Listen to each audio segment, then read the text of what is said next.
That one I will guarantee you. As long as you are in Jinja, you are safe. That's okay? How? Safe on gunpoint? On gunpoint. He's safe on gunpoint. Please don't shoot us.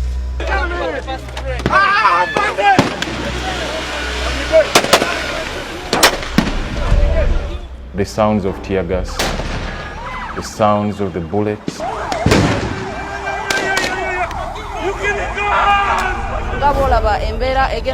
In these campaigns, only God can protect. This is Ashraf Kasirye, a Ugandan journalist exiled in the United States of America. He was beaten out of his country, Uganda. The reason? Being a journalist. His story is shared by millions back home in this country, Uganda. But the fear has kept many in silence, and the quest for justice is far away. He was targeted, but luckily survived death.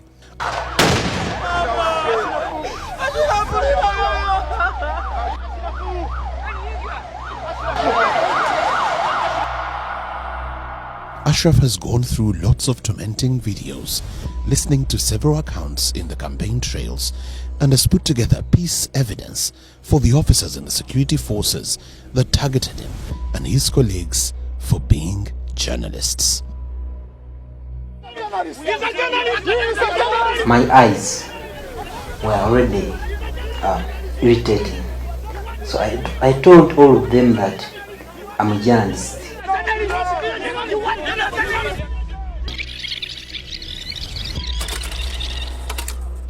Luka. His story of torment starts here. He was on top of this vehicle doing his work as a journalist, filming. 3 other cameras, Ghetto TV cameras, were covering from a distance while I was covering from the vehicle itself. So they started negotiating. We should put him down. No, we shouldn't. What? I was seeing them. While I was still covering my events.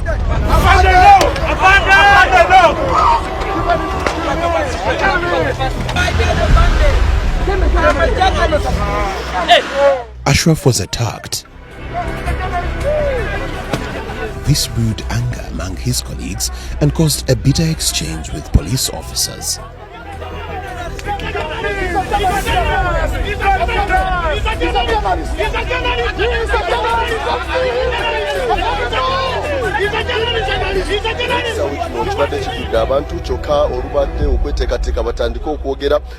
This scuffle was being televised by many media outlets.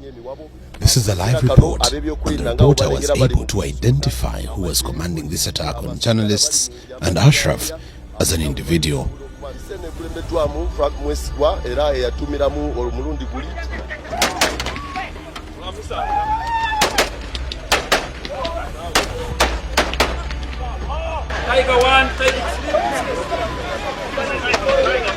Mwesigwa is commanding this operation.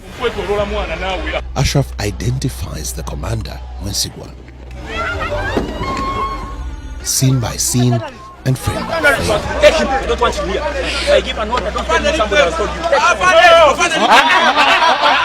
In this frame, Mwesigwa commands, "Take him. I don't want him here." He's a journalist. Take him.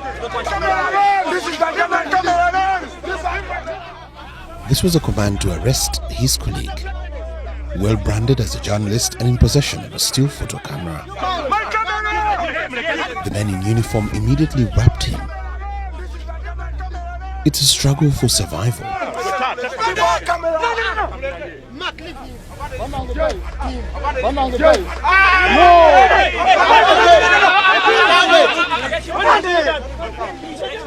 He luckily evades the arrest. This man, Mwesigwa, commands another attack, this time with physical attack and more lethal. City FM radio journalist is badly arrested and pushed into the waiting police van. He is arrested under the instructions of Mwesigwa.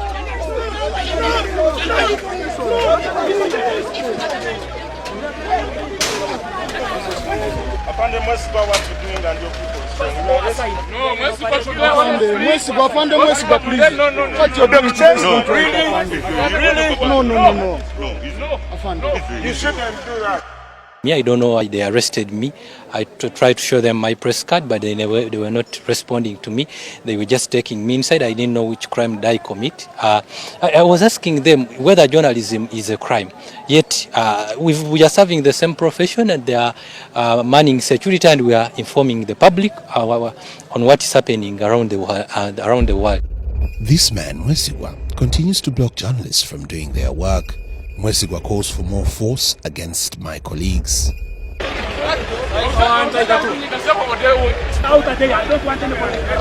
Tiger 1 presumably is a code name he was using to call for more force to attack journalists.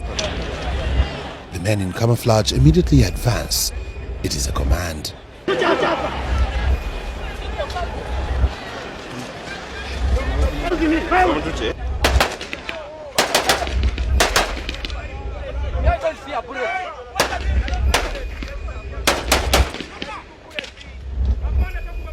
This got more intense. The men in uniform are unstoppable. The men in uniform round off National Unity Platform's leader's car, Robert Chagulanyi.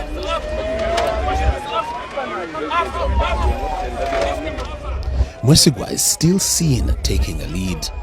This is him assuring journalists to not see how they arrest Bobi Wine. Mwesigwa is clearly a force against journalists.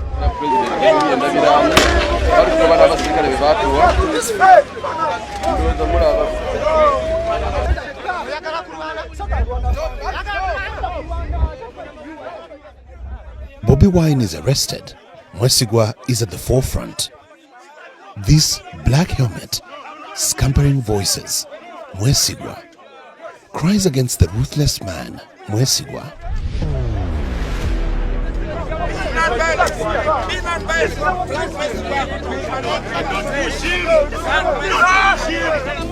How would you push the presidential candidate like that? We are not your slaves. We are not slaves.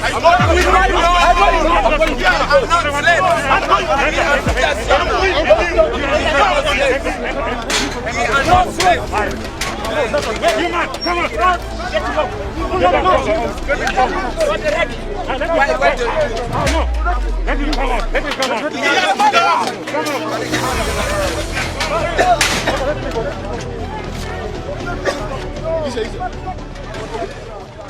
All through this mission, Mwesigwa kept shielded with a helmet and in police jackets to disguise his identity.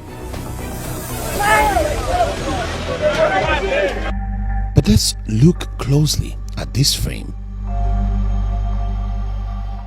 When they hold the frame at this point and zoom in and sharpen the image, this is Afande Mwesigwa, the unstoppable officer. An image of brutality, ruthlessness, and my tormentor in Luka district. Run a quick Google search for Frank Mwesigwa. The results, not less of what you would expect. June 16th, 2018, headlining, I am not in hiding. April 14th, 2018, Frank Mwesigwa dropped as KMP commander. November 19th, 2020, CP Frank Mwesigwa on sport over bloodthirsty policing. Presidential guards take over parliament, arrest 27 MPs.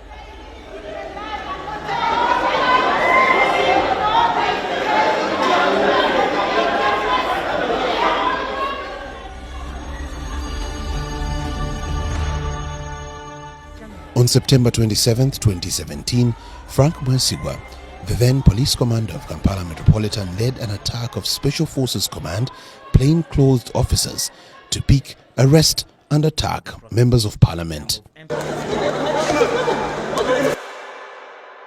At what particular point they enter? The internet has kept clear evidence of Commissioner Frank Mwesigwa, including this video evidence on X while he was appearing before a tribunal against his actions. And then you ordered the troops to enter. I gave them green light, my lord. These were both police and UPDF. My lord, it was a joint capability. We want to get it correct on record. So you commanded both UPDF and the police. That's true, my lord. These ruthless methods of policing by Mwesigwa have only earned him promotions by the Commander-in-Chief, President Museveni. In 2022, Museveni promoted 5 senior commissioners to Assistant Inspector General of Police, and those that topped the list included Frank Mwesigwa, promoted from Commissioner of Police to Senior Commissioner. This man, Frank Mwesigwa, Ashraf ran short of words to describe his crimes against humanity. He is a figure of pain, torture, and agony to many Ugandans.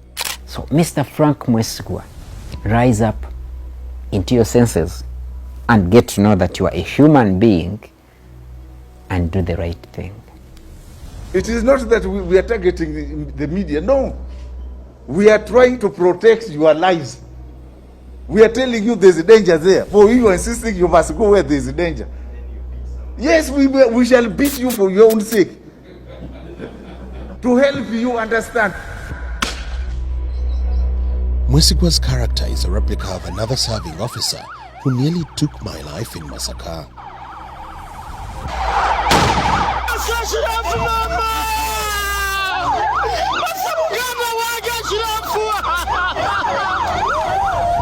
Why do you kill people? Why do you kill people? Why do you kill people? I saw blood oozing out of Kasiri's head. You know, this vein was hit and blood was just oozing. Ashraf was bleeding seriously. Everybody was crying. I was shot to a deathbed. Bled and heard voices of death echo louder. They thought he had died. When I saw videos, I also thought that I had died. But by God's mercy, the guy survived. Masaka was a moment of death for him in the hands of police officers who are mandated to protect Ugandans. The 27th November 2020 was a day that his life nearly came to an end. His world shut down and lost memory of events to the shooting. He's only able to reconstruct how close he came to death after watching videos, analyzing and verifying and critically identifying who his potential killer was. One police officer shot me here, and that's how it ended for my side. I came to be who I am today, not because I wanted to be who I am, but because someone wanted me dead. And this is a gentleman who is living his life without being questioned to provide justice to me. Journalism is not a crime, and I say the low moments will keep coming, but I'll keep fighting them as I continue to get well. After some time, Ashraf can confirm who shot him. These multiple videos are a piece of evidence he has put together against the killer police officer. I'm going to tell you some of the things that I saw in the videos. With this video clip, this right here is Ashraf seated on the roof of Robert Chagulanyi's vehicle.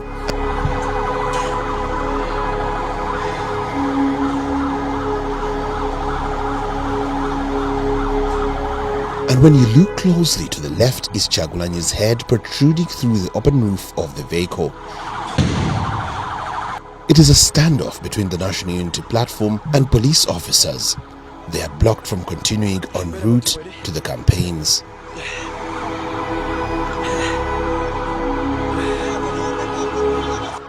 The standoff took several minutes amidst flying bullets,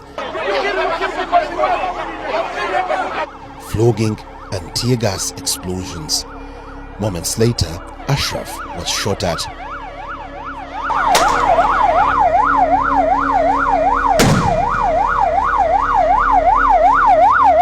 It was lamentations among colleagues as he struggled for his life.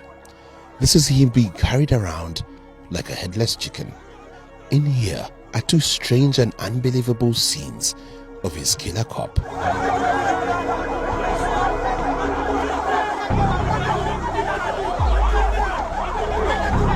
The police officer is seen refilling his tear gas canister.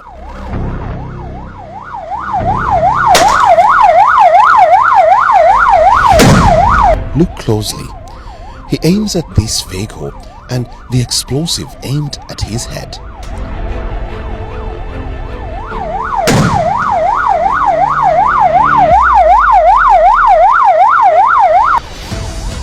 This shot was rolling live and uninterrupted, and as you can clearly follow, after the loud bang, he fell off the vehicle to the ground.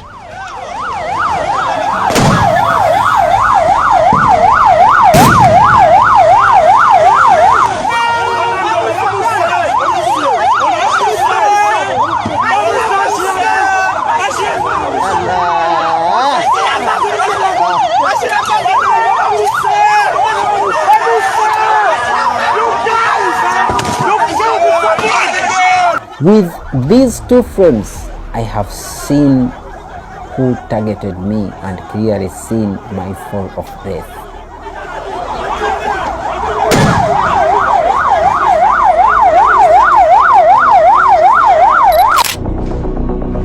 He continued to examine video evidence to identify this police officer. He's a trigger-happy officer. He aimed at another journalist and shot him in his leg.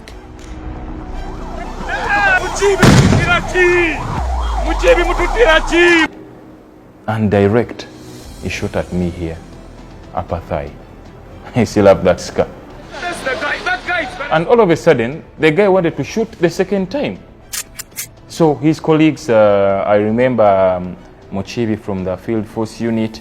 There is another guy from the Special Forces Command, SFC, and the counter-terrorism officers tried to restrain the guy, but he couldn't listen. He fired again. Luckily, I had moved and it exploded somewhere. And you know, I'm just so lucky to be standing here and talking to you people. Had the canister exploded on my leg, maybe it would have been a different story. Maybe I would be on crutches, maybe I would be in a wheelchair, or maybe I would be some good meters into the ground. That's how it was.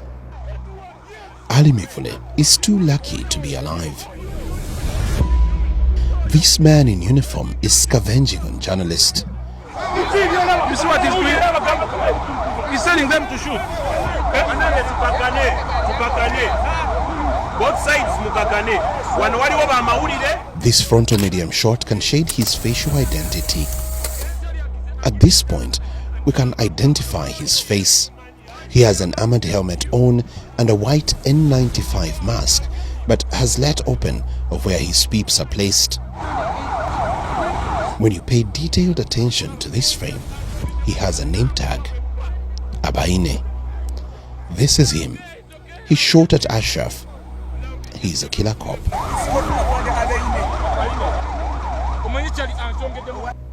Enock Abaine and other officers he was commanding started shooting everyone around, just like many other police officers.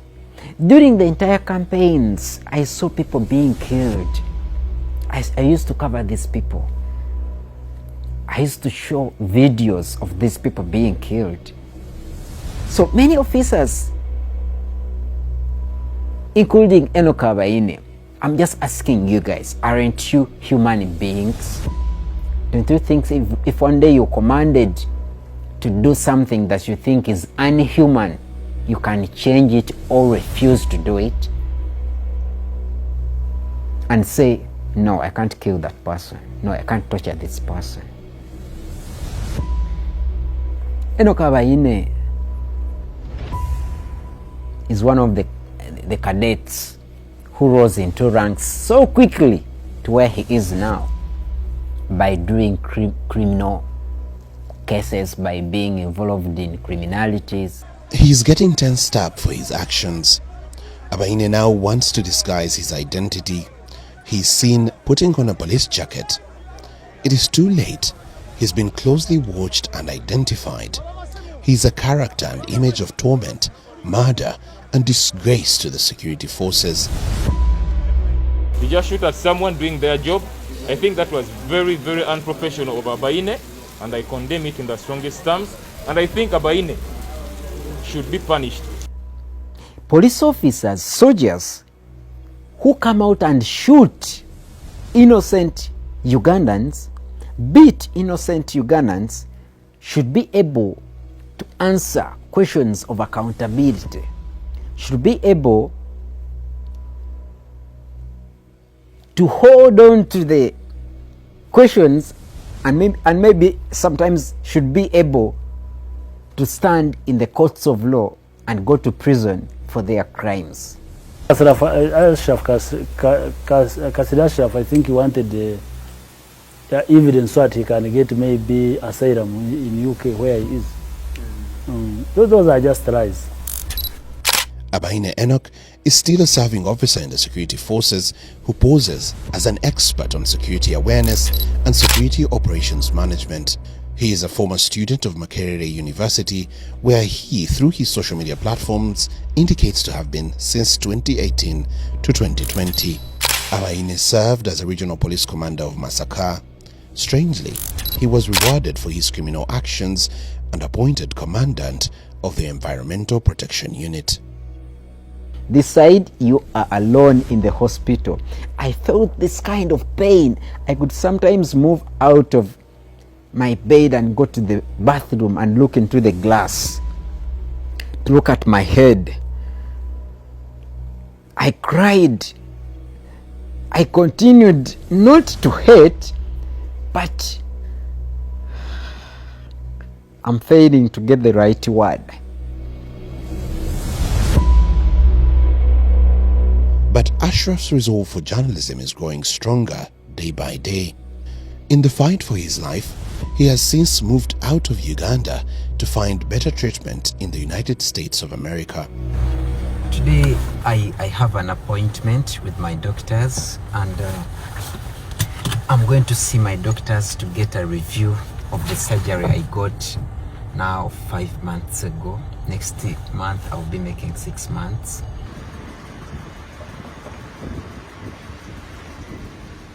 So I've been here all this long, and life is good and hard. The hardness comes in when you think about this long distance relationship with your family and people back home. This loneliness, especially when you are sick. It is a lone fight for healing as he is far away from his family. Ya mulimu gwekola gulimu ebyo kuba teri mulimu gutali mu bizibu naye mugume lweso ndijja kuba fenna nateredde bulungi. We miss you. Bambi. You or the children, who misses me more? All of us. Olaba abaana bayinza okubuuza. Daddy akomawo ddi? Daddy aliwa? Omanyi nze questions. Ashraf has had continuous operations and he is steadily regaining and recovering. But of course, I knew I had to get the surgery for me to get my life up and start moving again. But as he struggles to live on in the streets of America, his pain and hatred to the regime back home is more evident. My tormentors are now free people, enjoying their lives. Yet they are sometimes fathers. Can you imagine? So I got to know that in Uganda, everyone is out for themselves, not for anyone, and no one is there to protect them. Someone wakes up and writes lies. You can say Abaine is a killer. But now when you interact with me, you will find in me there is no that heart of killing. Targeted. Me holding a camera, a phone, and a pen, I never had a weapon. I wasn't a threat to anyone. But I'm happy I'm alive and I've seen how people could love you even when you're dead. AIIJ revisits.